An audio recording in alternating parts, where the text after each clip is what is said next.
الحمد لأهله والصلاة على أهلها. أما بعد، قال النبي صلى الله عليه وسلم: المجالس بالأمانة. رواه أبو داود. د نبی کریم صلی الله علیه وسلم فرمان دی چې مجلس امانت وي.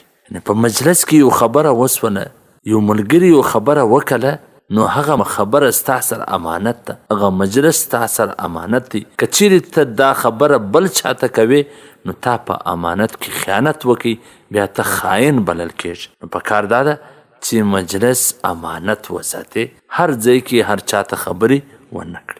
البته که چیرې د هغه د طرفه څه اجازت وي، بیا هغه مجلس کولی سي. که د هغه د طرفه اجازت نه وي او ته مجلس کوې، نو تا د نبی کریم صلی الله علیه وسلم د دې ارشاد خلاف ورزي وکړله، تا په مجلس کې خیانت وکړي، نو خاین دې د ځانه جوړ کړي.